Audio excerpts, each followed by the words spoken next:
Hey there, and welcome. Today, we are putting together your English Travel Survival Guide. And look, this isn't about memorizing a giant dictionary, okay? This is all about the real, practical, everyday conversations you're actually going to have when you're out there exploring the world. You know the feeling, right? We've all been there.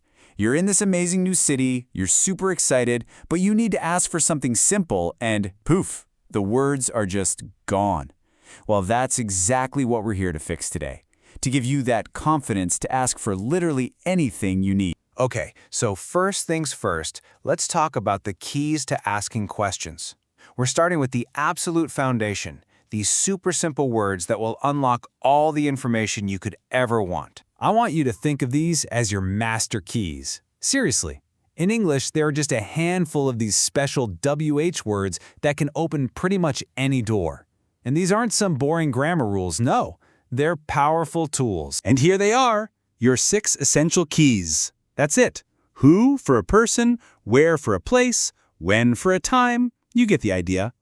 Once you get comfortable with these 6, you've basically mastered the art of asking for anything. It's that simple. So how do we actually use them?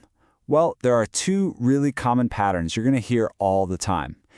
The key thing to notice here is that in both of them, that whoa word, your key, goes right at the very beginning. This simple little formula is going to be so useful as you're about to see. All right, you have the keys. Now let's use them to actually find your way around. Just picture it. You've checked into your hotel, you drop your bags, and you are ready to explore. So where do you even start? You start with this. A little bit of politeness. This phrase, "excuse me," is like the universal signal that you're about to ask a question. It's friendly, it grabs people's attention, and it's just the perfect way to kick off a conversation with a stranger. So, asking for directions really just boils down to 3 easy steps. First, you get their attention politely. Second, you ask your question using one of your keys, like where is. And third, and this is so important, you just listen for the keywords in their answer. You do not need to understand every single word they say back to you. These are the words you're listening for. When you hear turn right or go straight, that's when your brain should light up.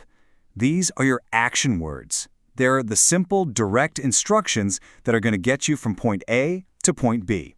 Easy. Success! You've navigated the city streets and you've found a cool shop. Awesome. But now for the next little challenge. How to talk about money and prices without feeling awkward or sounding like a tourist. This is it. 4 simple words. Honestly, this might be the most useful phrase you learn. If you're holding something you want to buy, you just look at the person working there and ask, "How much is this?"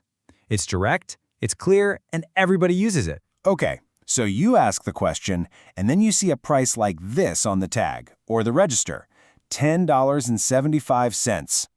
But you will almost never hear a native English speaker say it that way. And here's the secret, the little trick. Native speakers will almost always just split the number at the decimal point. So the dollars are one number, the cents are another. It just becomes 10.75. It's faster and it sounds way more natural. 2.50, 18.25. See that pattern? And this works for when you're talking about it later too. When your friend asks how much that cool souvenir was, the most natural answer is simply, it was 10.75. If you say something like, the price was, it sounds a little bit stiff, kind of robotic. And hey, don't just take my word for it. The experts are really clear on this one. You should stick to what sounds simple and direct. It was is really all you need. Anything more than that can just sound a little strange, even unnecessary. Oh, and one last pro tip, especially if you're shopping somewhere like the US or Canada. The price you see on the tag isn't always the final price you pay. They often add the sales tax right at the register, so don't be surprised if that final total is just a little bit higher. It's totally normal. Wow, we have covered a lot of ground, right? From asking for directions to paying for things. So let's pull it all together into your final traveler's toolkit. So if you remember nothing else, remember this. 1. Start your questions with your 6 keys. 2. Always be polite and start with "excuse me."